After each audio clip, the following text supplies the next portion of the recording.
Hello and welcome to the FitzQ podcast, episode 3. It's been, what has it been? It's been like 2 months, KarQ, since the last time we've had one of these.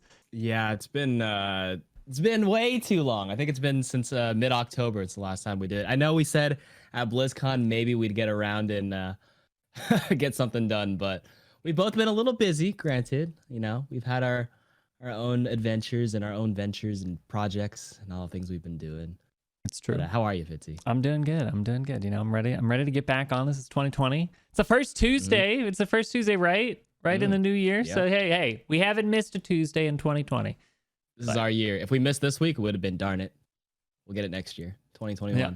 Yeah. But no, we're good. Year. 2020. Let's get it. So we have been busy. KarQ, why don't you tell us a little about what you've been up to since October? Yeah. So late October, we had Team Canada come to Toronto at the time. That consisted of XQC, Surefour, Agilities, Crimzo, Mangachu, Banny, Note, Jane, Tickety, and I'm from here. So throw all 10 of us in a house and we get chaos. Not gonna lie. I didn't want to stay in that house. It definitely smelled like 10 guys were in that house after a full day, couple of days. But we boot camped in Toronto. Obviously, our results in the World Cup didn't show, but we were practicing pretty hard. Yeah. We're also practicing our ping pong skills. Some people may have seen little snippets of it. Yeah, I saw some Twitter clips there. Yeah. Who was the best ping ponger? Who was the best ping ponger? You know, it was me at the beginning, and then for some reason, everybody started to improve like rapidly. Their SR just, I don't know, individual performance SR is pretty strong in that house, and they won a couple of games, and they just got better. And at the end, I think it was Tickety, the head coach, because he used to play badminton. He started getting the wrist flicks in it, and nobody could handle it.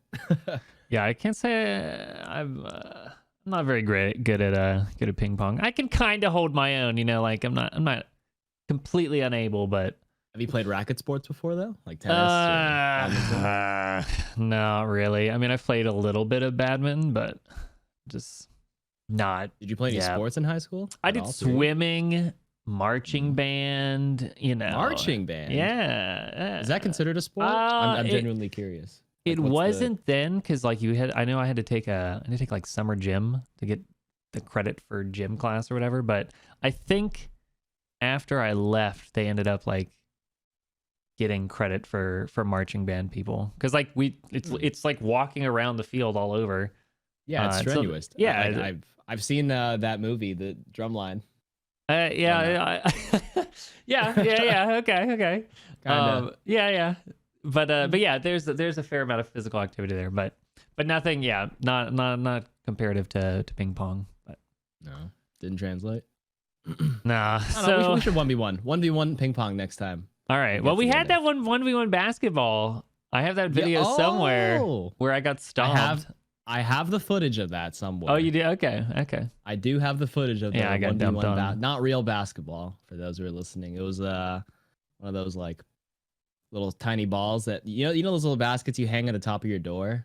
It's kind of like that, but not on a door. We were at a TwitchCon, I believe, 2018. Yeah, that's when we did it. Yeah, good times. Where was I? So with Team Canada stuff, that's where I've been. After Team Canada, went to BlizzCon, finished off BlizzCon, and after that, it was just hard to pick things back up. Fell behind in videos, decided to grind out videos, grind the stream.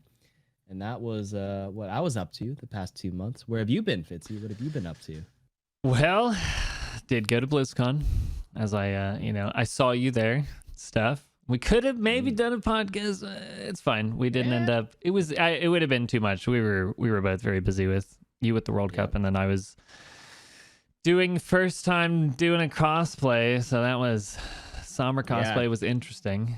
That was an amazing cosplay. If anybody hasn't seen Fitzy Sombra cosplay, I gotta say, that was you don't need to see it. I didn't even recognize him. That's what I was worried about though. When I realized because that was the second day, and we were supposed to do like the meetup and meet and greet, the Overwatch meet and greet, and it was like, oh, I wonder if people are looking for me and they're not gonna be able to find me. But it's okay. It all worked out, and BlizzCon was fun. After that, I've been just streaming a lot. and nothing too crazy, but just get a little busy here and there. And but now we're back for the FitzQ podcast, and double shield meta is still rolling strong, even though we've had everybody couple nerfs. thought this new patch would save the game, right? They're like, oh yeah, double shields now. But yeah. Isn't the fact that there's less shields make it more required to have some shields to some capacity? I don't know how many times you've run into the ball hog comp. I've heard about it, but I haven't seen it a ton. Obviously I'm running around in Sombra a lot, but a lot of people are like, get the heck off Sombra, get on Mei, because right now it's Mei and Hanzo's DPS. Then you got Bap and Zen. Yeah, Bap. You really get to play anything else? I think Bap and other supports are a bit underrated. I don't really think you necessarily need Bap Zen. You can run Bap Zen if they are running full meta Mei Hanzo, but if they run like any other DPSs, you can switch off the Zen and try something else. I've had some success with Bap Lucio on certain maps with like if you go like Rhino Rissa, for example, or Bap Brig.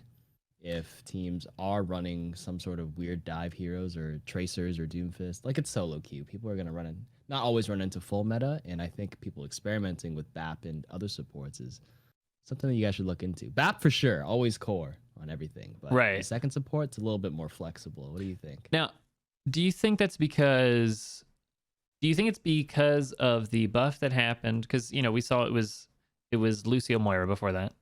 And then, we transitioned to Bap Zen. Is that because of the buff? Is that because of nerf to Moira plus the buff? Is it was going to happen anyways once people figured out that like less shields? It's kind of like another shield in a way of like, oh, both your shields are down. Throw up the immortality field, and then you get to not die. So you don't have to worry about not having shields. Yeah. I have a whole theory on why I think these supports rose up. But what do you think first? And I'm going to give you my long answer, because I don't know how long your answer is on why you think. Why I think BAP's around? I mean, that's pretty much what I think. Double shield was a thing because shields were there. And then now the off tanks aren't really thriving because they can't kill anything. And so you might as well just have more sustainability. And so BAP gives that sustainability.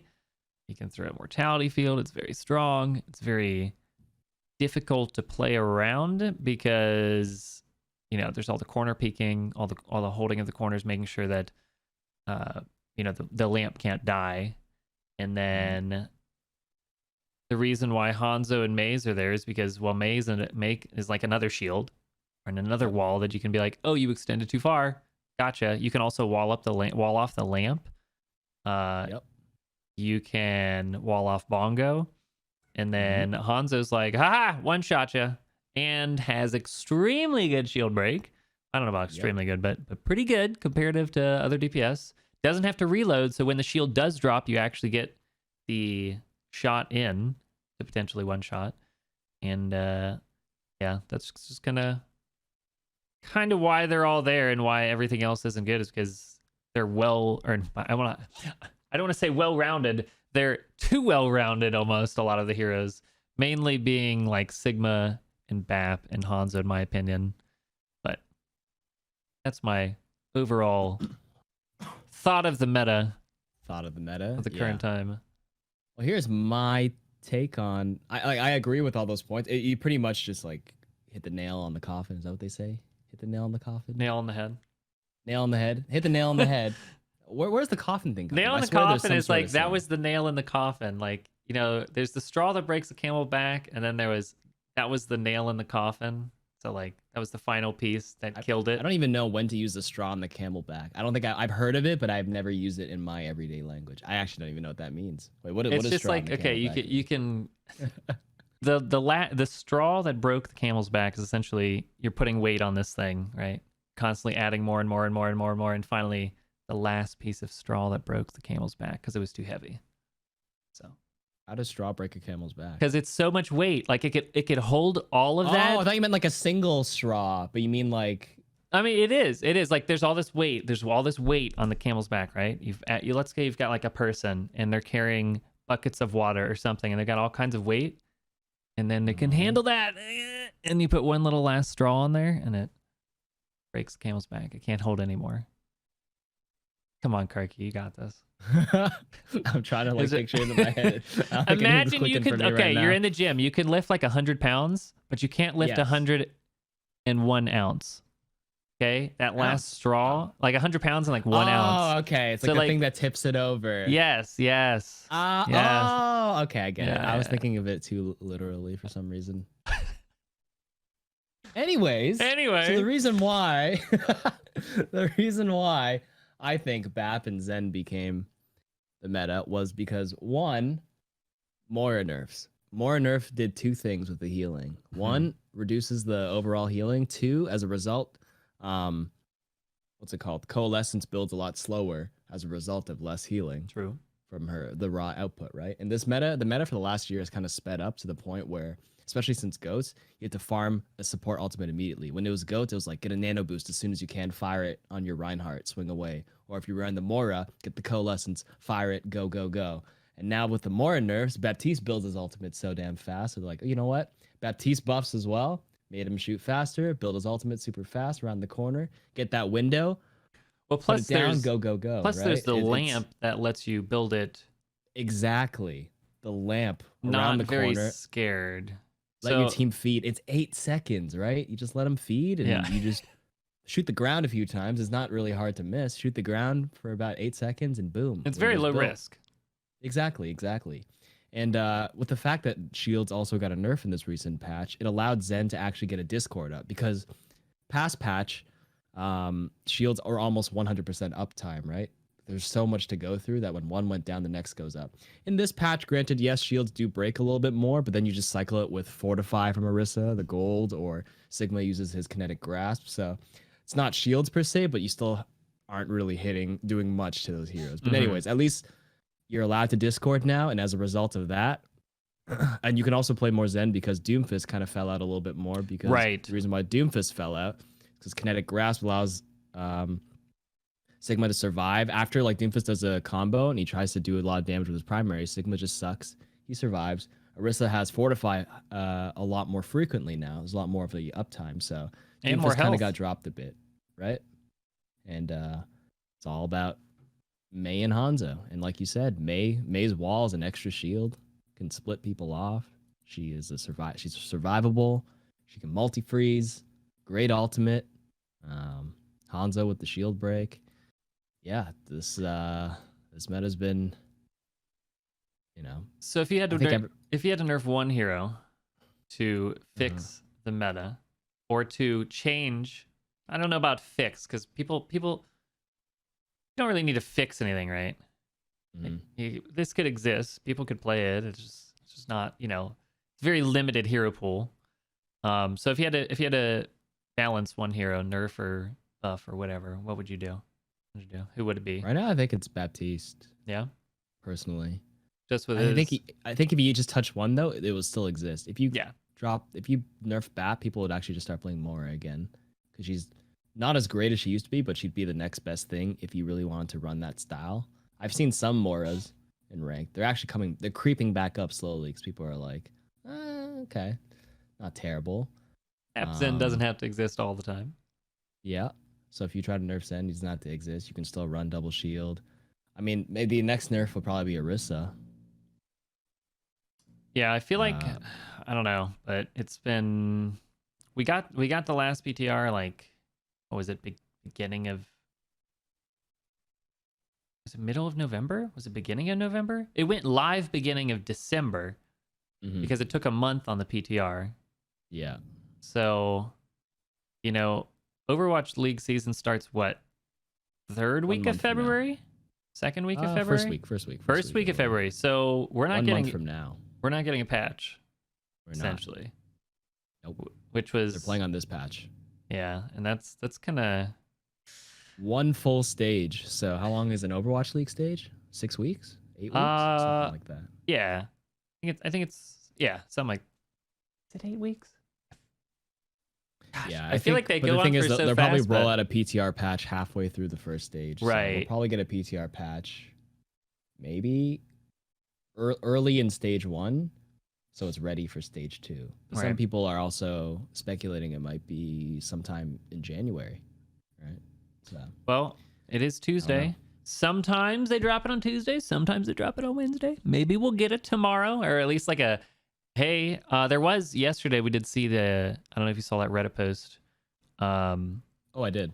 It was about where they're like, immortality field's too oppressive, and then he said something along the lines of, we're looking into it. They've working on different test things to make immortality field less oppressive. So they're at least looking at it. There wasn't anything specific that was said, but what do you think they're doing to it?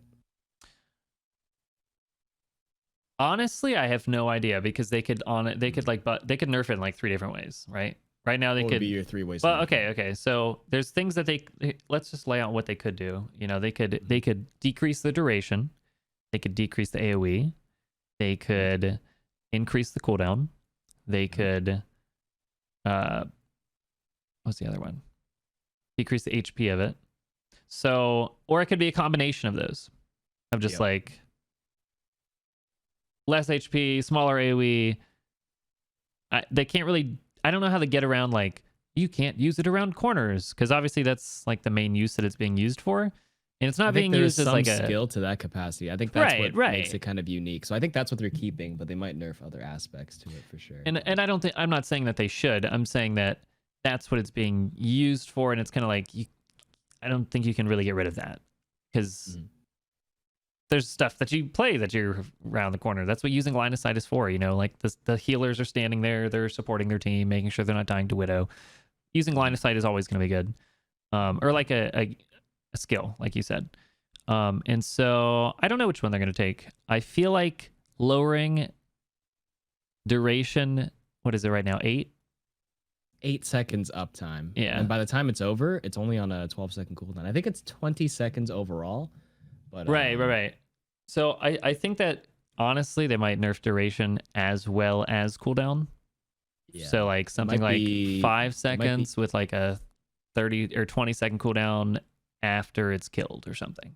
Yeah. Or even like 30 countdown. Yeah, maybe I think maybe 20 after it's killed would be pretty fair, because right now if the immortality doesn't die, it's up in, you know, by the time it's over, 12 seconds later it's up. But if it's going to start at, 20, that effectively kills 8 seconds of cooldown in the past patch once that comes out. What's the math on that? 8 seconds more compared from a 12-second cooldown to 20-second cooldown of uptime. What is that? That's like a 40%. Percentage wise? Oh gosh. Yeah. Don't do math on stream. It's not worth it. Okay, yeah, I'm not gonna embarrass myself.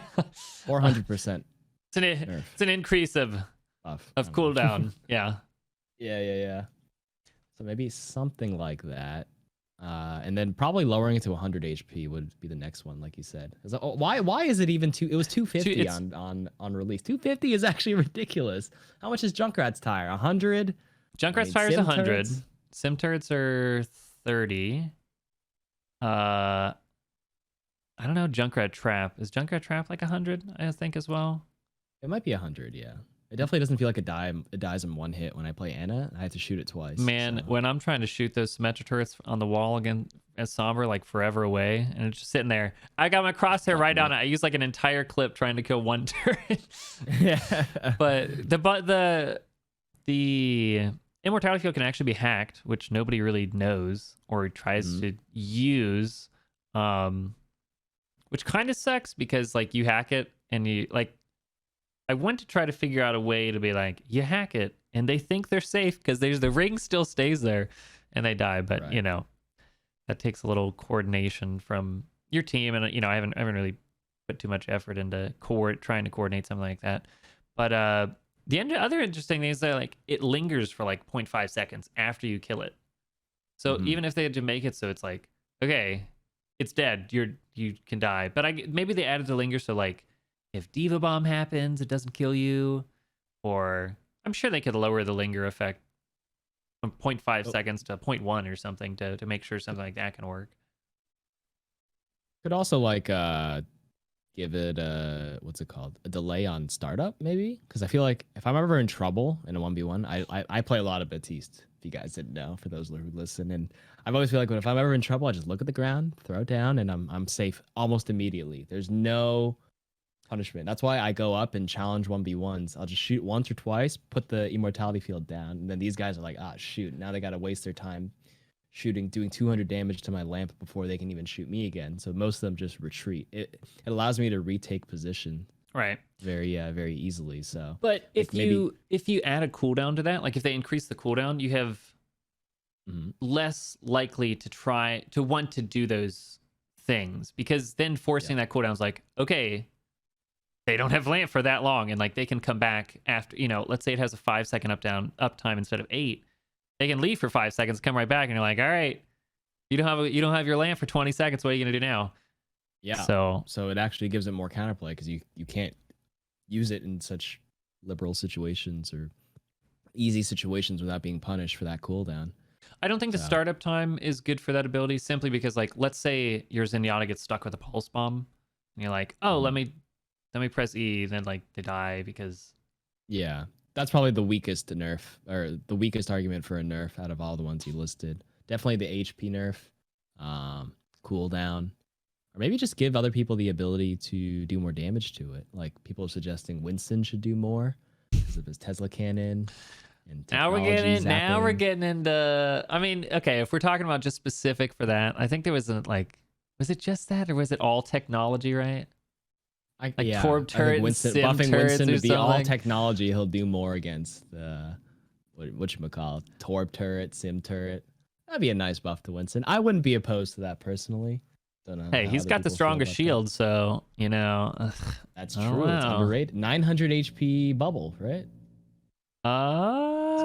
Wait, was it 900? 800.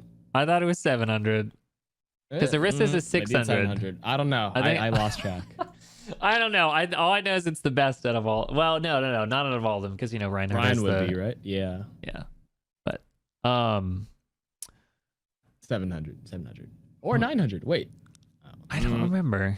Let's Winston shield HP. Sigma's is apparently it's 900. Sure. It is 900. Is that what you said? That's what Google says. Wow. It's pretty impressive. We'll go with that. So okay, we know the Bap's there. Hanzo, do we think he's too good? Now, do we think he's too good, or do we think he's just good because of the meta? I mean, that's the argument for every meta. Doomfist is only good because of the meta. Right. Yeah, Sigma's only good because of the meta. But see, Doomfist, he did get a couple nerfs and stuff. But the reason why he was super strong in the previous meta was because there were shields. They couldn't get through the shields at all. So he could solo go in and kill somebody. Now you can get through the shields. There's just an immortality field there, and it's like, okay, now everyone's getting ult charge, and then it's just like chucking ults at each other. So I think he's one who he faded kind of because of the meta. He was strong because of the meta. And we kind of saw, I've seen a couple. I still see Doomfists, and they still frustrate me. Sure. I'm a support player, so I'm always the first target, especially because Zenyatta is very meta as well. And even even when I play Baptiste, his uppercut does bring you out of it. It lifts you up over the range. The only way to survive with immortality fields is to put your back against the wall, so the uppercut doesn't at least push you as high. Yeah, you slide up a little bit, and you don't get rocket punched out of it, which is quite nice. That's like the only way I can think of to survive. Or just don't get seismicked. Just dodge him completely. Yeah. Just dodge him. So yeah, I think again, I have been frustrated with Hanzo for forever, and that's again because I play a lot of Sombra, blah blah blah. Sombra. So Hanzo is your kryptonite, right? Yes. Mine was Doomfist, so I'm not as upset. Like I'm okay. I mean, I think overall the meta isn't healthy once again, but at the same time, I feel like everybody always has complaints for every single meta, and sometimes I just think that we should just live with it. Oh, for sure. I think the big difference being that, like, I mean, obviously it depends on what heroes are meta for whatever. Mei's meta, and I'm still just like, ugh. I don't you know, I want to play some Sombra. I want to get in there. But there's just like so many heroes that are just so weak comparative to like, all right, do I want to play this on hard mode or do I want to play this on easy mode? Because that's the difference between picking anything and then picking Mei or Hanzo. And then I don't know how different that is for support. Like, you know, you can kind of get away with running some supports. It's not like you said earlier, the constant seems to be you have to have a BAP. And if you don't, I think the constant is BAP, and I think Mei right now, because I had a game today where I got steamrolled on defense, and then finally we decided to pick Mei, and then we absolutely crushed them on attack in the entire rest of the game. And I'm like, wow. We only switched one DPS and we flipped to Mei, and it made the game a million times easier. It was kind of ridiculous to that capacity. So right now, I think the biggest problems in this meta are actually 3 heroes. Definitely BAP, Mei, and Orisa more than Sigma, I would say. Orisa more than Sigma. Okay. Now, why is that? Why do you think Sigma is a bigger problem than Orisa? No, I don't really see. I mean, I would say Hanzo more than Orisa, but that's because I'm Hanzo biased. But I guess I don't get as frustrated against Orisa because like you can melt her shield, right? Pretty quickly. Yeah, but then I don't know. You just like fortifies. You just ignore her. You just kill the lamp, kill the supports, and then you kill Orisa last. I do think Halt has something. Yes. That's the big one. You know it's coming. You see her. You're like, I'm gonna walk away now, and she just halts you back in, and you can use back in. The other thing is like, you know, using a movement ability to get away from it. Nope, she sucks you right back. Try to coach gun with Ash. Remember when in season, what is it called? Season 3 or 4, people would always wait for Zarya 2 minutes to build a grab, and you finally combo it with the dragon or combo it with the Reaper ult. Why play Zarya to build a grab every 2 minutes when you could just play Orisa and just halt every 8 seconds? Yep. You know, pull dragon, pull Blizzard, pull Reaper ult, pull anything with the combo fire every 8 seconds. Pull fire strike with a BAP ult. What's that called? I call it the Prince Zuko. The Prince Zuko. Ooh. Yeah. He's firebending. Breaking all laws of physics and one-shotting. Fire strike. Yeah. There's just some... That being said, there is some cool teamwork, like, you know, being able to do that type of combination of abilities. But at the same time, it is very frustrating to not have a ton of counterplay for it, except for Baptiste, because he uses the lamp, but then, you know, then you've got a mirror composition and whatnot. So I'm not a huge fan of mirror compositions. I actually hate them. And me too. Unfortunately, yeah. Well, and ideally there's like, they're running this composition. We should have this that does better against that. Maybe not just like a free win, but like, okay, we're going to do better. Because let's say someone's on defense and you're on offense, and if they have X composition on defense and Y just beats them, you switch to Y composition on offense, like the defense is just done for. They can't switch. Yeah. Because their spawn is so far away. And so I don't know how they really make it so it's not rock, paper, scissors. But at the same time, one composition isn't strong enough to dominate everything. Because right now it's just like, oh, mirror composition's typically the best thing to beat whatever they have. That's pretty much how GOATS was. Right. Think about it. Right. And there were unique ways with, like, you know, running the triple DPS or quad DPS or whatever it was, but we don't have that now. We got roll lock. Yeah. And yeah, roll lock's kind of made it a little awkward to have ways. Not that, again, even without roll lock, there was very little in terms of variety. Like, there was still tons of mirror comps with goats versus goats and whatnot. So anyways, this brings me back to hero bans. You know, hero bans, we'd at least get a little variety. I'm always hopeful. I feel like people were gonna permalock one hero every time, though. If hero bans were a thing, which I'm all for as well.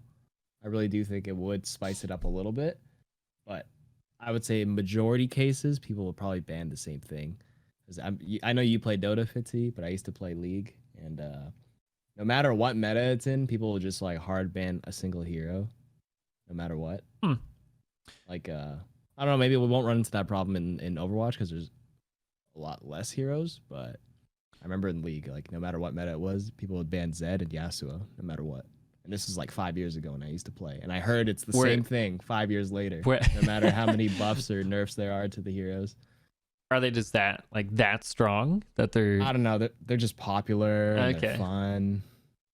I don't know. We probably have to like run an experiment. So for those who are listening or maybe watching on YouTube, if there were hero bans, who do you think would be? Who would you ban? Let's just say we'll keep it at that. Who would you ban personally? And I guess for me, I would probably ban Orisa. Who would you ban? Oh, Hanzo, 100%. Hanzo, 100. But the thing between ladder play and then like pro play, because that's where, let's say at bronze, people are like, screw Bastion, we don't want to deal with that at all. Reaper, I hear it. When I asked the other day, I was like, who do you think it's nerfed? Because like I haven't seen very many Reapers. They're there sometimes. Yeah, I haven't seen many Reapers. And everyone was like, Reaper, oh my god, he's disgustingly strong. That's true. I kind of see.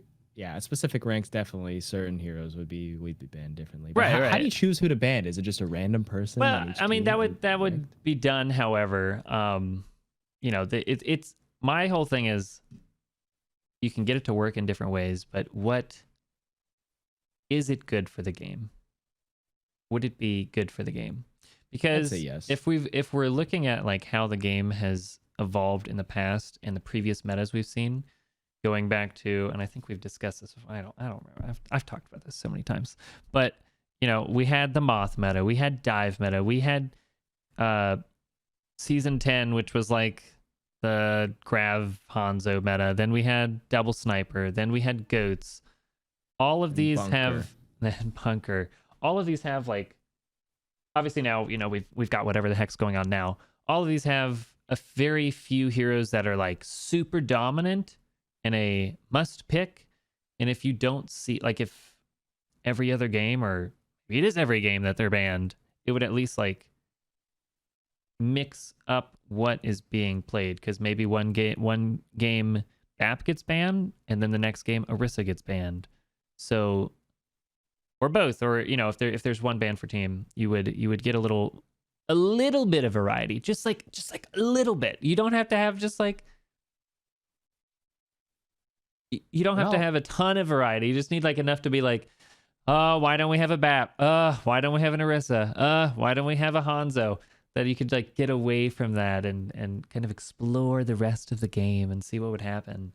How about one ban for each role though? Because if you think about banning just one on each side, like outside of Overwatch League in your ranked games, if you just do one ban, I feel like the meta that you see it as will still exist. Because if we ban Orisa, people are gonna run like Sigma Rein. If we ban Sigma, people are gonna run Rein Orisa. We ban Mei, we'll just have like Hanzo Widow, which I see a ton of. Maybe Doomfist run around. We ban Bap, people are going to maybe go back to Lucio Mora. We'll still have double shields. So I feel like you might need one ban for each role. So if we talk about the top 3 heroes that would get, for us, right, we were both like, okay, Bap and Mei and Orisa. Mm-hmm. And one team bans the Bap and the other team bans the Orisa. Now you've got like Rein, Sigma, and then there'd be like Lucio Moira. But like that would at least be different than what we have. Yes, it would be very similar, but there might be like within that, like, okay, they can't run a Bap, we can run X composition because we know they can't run that. Oh, they can't run an Orisa, we can run this. Oh, they don't have a Mei, we can maybe do a little more dive. Because there's certain like heroes that are like, that's a meta hero that they're probably going to have. And even if we run this comp, they're just going to switch to that and we're going to struggle. So I don't know. I think it will eventually happen. I don't know this year. I don't know next year. I think it'll be healthy. If history's repeating itself after this meta happens, we're going to get a new meta. There's going to be 6 to 8 heroes that are very strong. And we're going to just keep running into the same thing. And I would be okay with that if the balance changes were happening faster, I think. But right now, with the way that the devs balance the game. It's just a very long time. You know, we got the PTR patch in November. It finally went live in December. We still don't have changes for like, clearly Baptiste is very strong, and maybe all they had to do is like, you know, do that a little faster. Yeah. And so, but it just takes, the iterations take too long to like find the sweet spot. That by the time they finally find it, then they release a new hero and it just shoves it all out of whack again. And then they're like, all right, we got another 6 months of trying to figure out what the heck's going on. I feel like if they're going to take that long, they should at least sequence it a bit with the timing for seasons. Yeah, with seasons too. The saving grace or silver lining or whatever you say. Well, and then people would know like, oh, season 20 is not for me. I don't like this balance change. And they could know that like, hey, in 2 months at least, we're going to get some changes. It'll be good.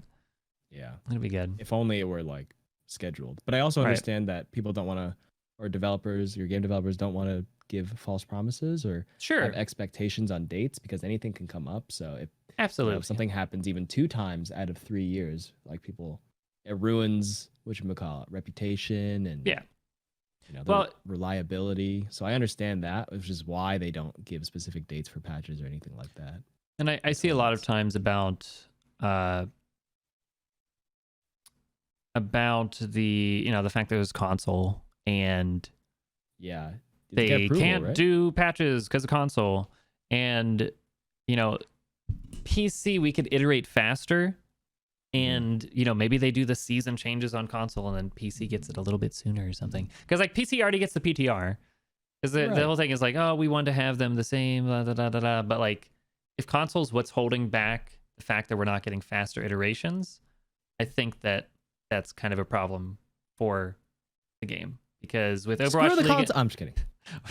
Yeah, there's not really any offense to console players, blah blah blah. Yeah, but the fact that like the publishers are holding you guys back and all that, like that's if that's what's holding back the fact that you know, they're not iterating fast enough on the changes, then maybe they need to iterate faster on PC and be like, don't worry console, we're just testing this out. We'll test, and they, you know, they could be a little more extreme with it and be like, let's see if this is too OP. Okay, let's hotfix that on 3 days later because that was way too much. Oh, that's way too much nerfing them. Let's switch it back the other way. Instead of being like, let's kind of just sort of go with it and we'll wait 2 months and whatever, we'll figure it out. So, but through the grapevine, I've heard that they have a system for balancing. It's like if one person doesn't agree with something, then everything needs to halt and they need to come to like some sort of middle ground. So it's like there's a lot of moving parts and a lot of opinions on what needs to be nerfed, what needs to be buffed. But everybody's, you know, opinion and input matters and has value and has weight to balance changes. That's what I heard. Don't quote me as this like as it being actually true. But if that were the case, then that could also slow down any sort of balance changes, because if one person disagrees, you know, everybody's going to have varying opinions. Right. Like if everybody agrees that BAP is overtuned, then yeah, they'll do something about it. But if there's that one person who doesn't see it the same way or see eye to eye, then, you know, there's a delay, and that may or may not have happened already in the past. I'm not going to say who and what and which patch, but through the grapevine, no leaks. Now you got me curious, huh? All right. Well, we've talked about balance changes enough and bans. That's I feel like a lot of people right now I mean, you can tune into any stream and ask like, oh, what do you think? And they're like, I hate it. Like that in itself is kind of a problem. Like, as much as it's like, hey, get over it, have fun with the meta, it's at the same time as like, if everybody's kind of saying the same thing, then clearly there's something there that's a problem. And again, I think the core problem there is just variety. People don't want to have to do the same thing. And I really up until this season, or rather the end of season 19, have not felt as much pressure to play the meta as this season. Before, you could get away with stuff, whatever. Now it's just like, I don't know if the meta is just like that strong that I think you just DPS can't do anything. Lineup, it is, to be honest with you. Yeah, there's probably the most pressure to play Mei Hanzo out of any meta. Tanks, there's a bit more flexibility. People are messing around with the Rhines. I've seen some balls. The Mei Hanzo thing is probably way more enforced. And as you said, you're probably getting a lot more requests to get off Sombra this patch. Oh, yeah. More than anything. Yeah. Let's talk about Overwatch 2, because we haven't had this podcast since Overwatch 2. Yeah, Overwatch going into BlizzCon, you know, we had our hunches and leaks and whatever, so we kind of knew but didn't officially know, because I was like, whatever, I don't know if it's gonna happen. Maybe it'll happen. Woohoo. That Diablo trailer was intense. I don't know if where were you watching? I was in the Overwatch League arena, and that was. It was like super red. All of the lights, eerie. it was interesting. Did you see outside at BlizzCon there were these signs that had like graphic, very graphic cinematic or graphic stuff will be appearing. So there's a safe room for kids at BlizzCon to not see the Diablo cinematic. I mean, every screen in BlizzCon was gonna show that, right? They just showed each game or whatever in a row, and there was a safe room for the kiddos. I don't know what they were playing there. Probably like, I don't know, old Overwatch cinematics or something. Old over. Hey, those are intense too. Those are intense too. They're emotional. They're different. They're intense differently. But yeah, so the Overwatch trailer, you know, I got the nerd chills. I did too. I got the nerd chills. I might have shed a tear or two. Okay, you know, you get the. It's a big deal. It's a big part of our life, you know? It is. Once we with the smile. Monsieur, does that mean Overwatch is back? Or however it goes. I don't know. I have to watch it again. I'll have to watch it again. Watch it again? Oh, you don't remember that part? After they save that part. And then the French police. They throw the cryo up to Tracer, who blinks. But then the Genji blade comes in and slices the arm. Saves them. Ugh. Who is that hero? We haven't seen him.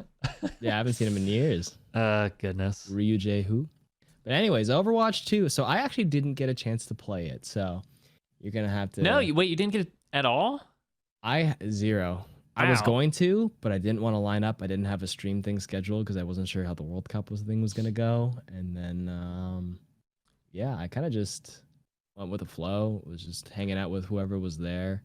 And didn't get a chance to try it. So what were your initial first impressions? So I'm not a huge PvE person.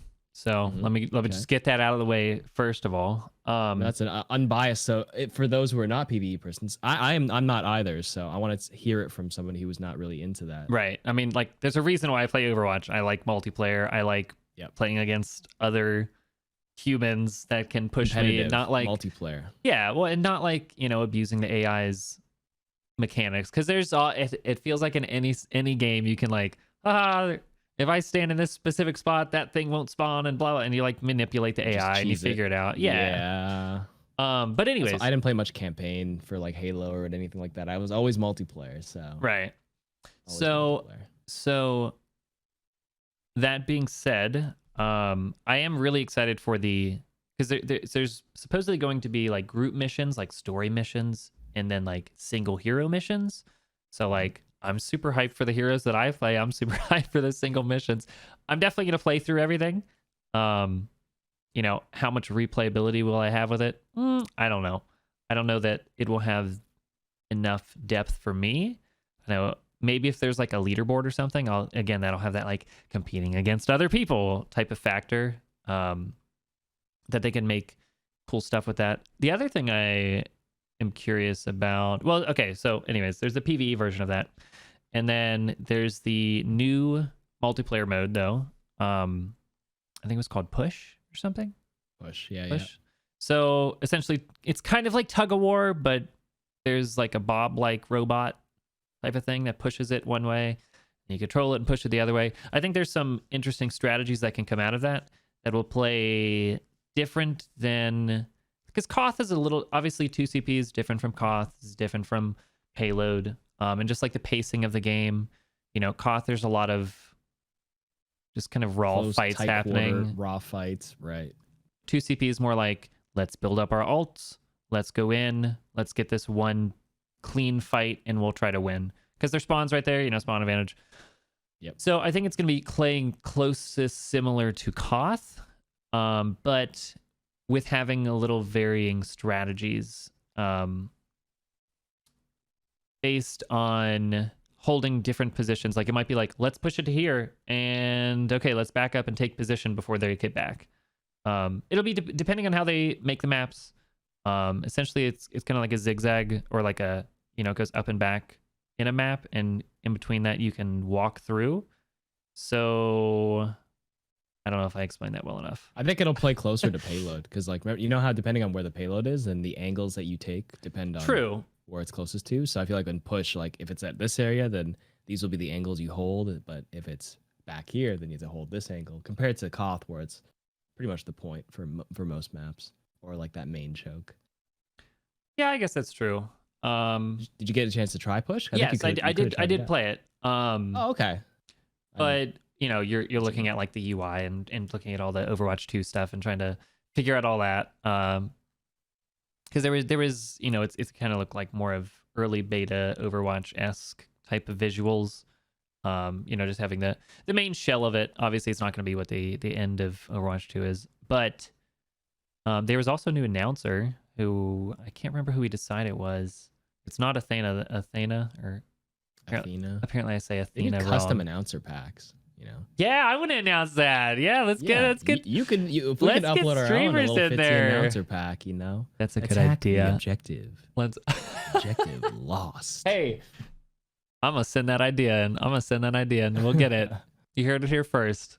Custom. I wish they would do something with packs. creators, kind of like how Fortnite does, or hey, StarCraft has announcers. So really, yeah, of like it's like you're out of this supply, you're out of minerals, you need this, and like there's I don't know how many different announcers, but they could do it. They Overwatch doesn't have that many. You count down from 5, 4, 3, 2, 1. 3, 2, 1.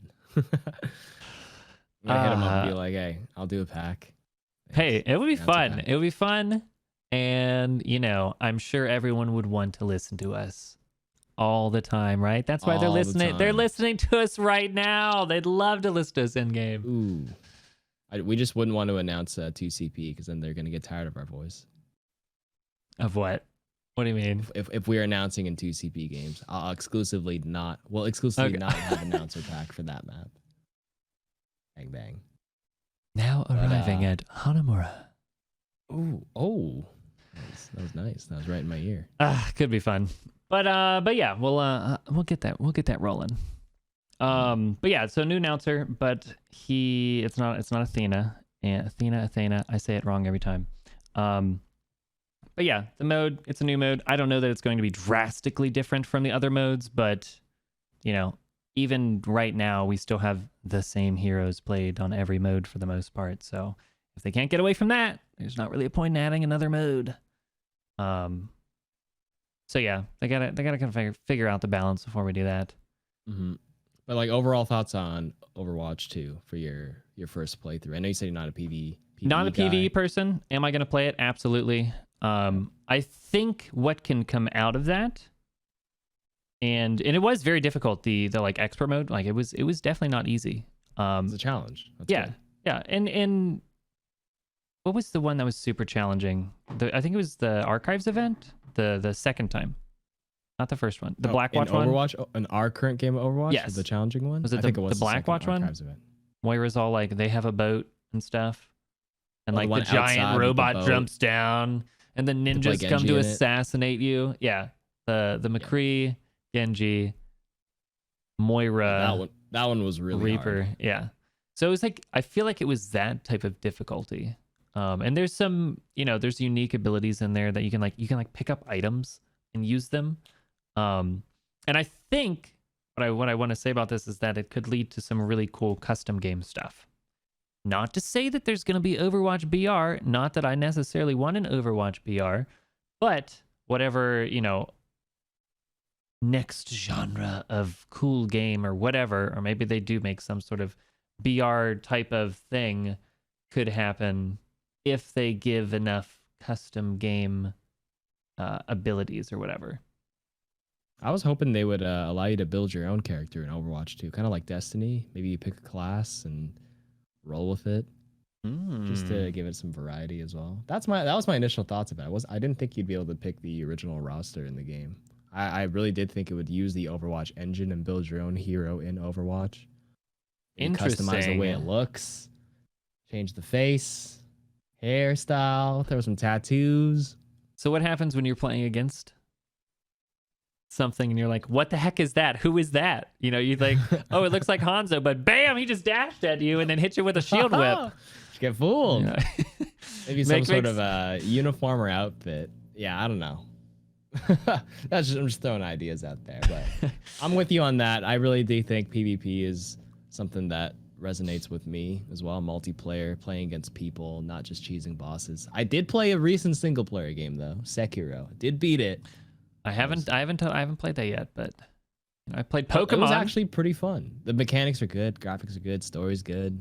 That was a challenge, but I think the problem with that is replayability. I know there are some hardcore Souls game players who like replay it over and over again, but that I'm scared for Overwatch 2 in that for that reason. It's most people don't replay once they beat a campaign or something one time. Maybe we'll get Overwatch speedrun or something. You know, there's no way to speedrun Overwatch right now. But I still think that's a small percentage of people, right? Think about how many hours you guys have invested in Overwatch right now. Like I put in 3,000 hours or something like that, 3,000 hours, and most people here probably put in a couple of hundred, right? If they have bronze border 3 stars, already like 200 hours of Overwatch or something like that, right? Like 200 hours is probably more than you put in a lot of other even single player games. Most people beat single player games in 15 to 30, 40 hours, right? Yep. So never touch it again. Overwatch.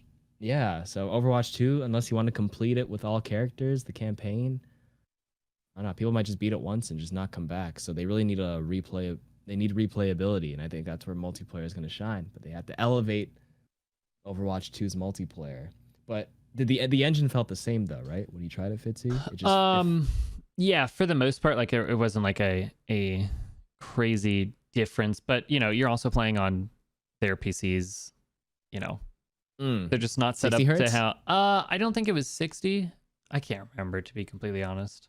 Because you're so you haven't played for a couple days. 60 hertz. I did see that. Maybe my PC can't run that right now. I gotta upgrade, but I gotta figure out how to get 240 hertz first. Yeah, I can't get that either. Yeah, but yeah, we'll see if the engine, because like I said, I think it was more like early beta-esque. Like it looked more like Overwatch early beta. Not early beta, but like polished, yeah. I'm not gonna say like it looked like beta, but it looked like not polished. And not so polished, like they were clearly trying new stuff that it was like, okay, here's the general what we got going on there. It's just not fully done. Yeah. And I think people have to realize that too. Everybody's expectations of Overwatch 2 are based on what they saw in beta. But if you look at any games like early footage, it almost looks nothing like the live game. I remember rewatching Diablo 3 beta footage and then current Diablo 3, and I'm like, damn, it's not the same. And then when I watched my old Overwatch beta gameplay, I'm like, damn, the graphics and all the sort of things that were like going on, the map, the lighting, the environment, it was actually pretty different. So you go back to even just like 6 months ago and you're like, yeah, oh my gosh, look what they did to the kill feed. Oh, look, that like name is highlighted differently. There's so many little things that they iterate on as the years go on. So nobody really notices it when it's a slow change like that. But when you look back, Overwatch actually did change a lot. Yeah, the kill feed being one, the melee on the kill feed finally killing, you know, Bap's lamp and Torb turret that shows up now. Lighting is really different. I watched my old King's Row gameplay, and even the UI while you're in hero select, the brightness, even the textures were just completely different. So I don't know. Well, hopefully Overwatch 2, you know, I don't know when we're gonna get it. Do you have any leaks? Have you heard any leaks? Not that. Do you have any leaks? Have you seen any leaks? I think I saw one that was like, it's gonna come out in 2020. I think that's all. I saw a headline today, but I didn't read it yet. Somebody said it was leaked. The release date was leaked, but I don't know if it's real or not. I'll have to look it up right now. Let me see. I saw the headline, but I didn't click it. Let me see if I can find it. Oh yeah, it was the PlayStation Brazil account. Yeah, it's on Twitter or something like that. But whatever the leaks are, they said at BlizzCon, hey, we'll have more info for you at next BlizzCon. So whether that means it's going to be like right after next BlizzCon or it's going to like release right at BlizzCon. It'll probably be beta, maybe. Beta at BlizzCon. This 2019 BlizzCon that you tried at was like playtest Overwatch 2. So maybe 2020 will be late 2020 at BlizzCon will be like beta Overwatch or a free weekend, and it'll come out like the following summer. Because I recall for Overwatch, my first taste of it was November 2015, 3-day weekend. That's where I filmed that footage, and then the game came out 7 months later in May or whatever. So. May 2016. Yep. So well, I think maybe a little teaser, and we'll get it soon. I can't wait. We're getting closer. It's been 3 months, or what? What's it been? No, it's only been 2 months since BlizzCon, I guess. Yeah. But man, time's flying. Time is flying. We gonna survive till then? Are we done as content creators?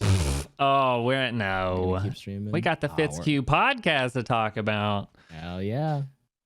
But I think we've kind of caught us up to where we are now.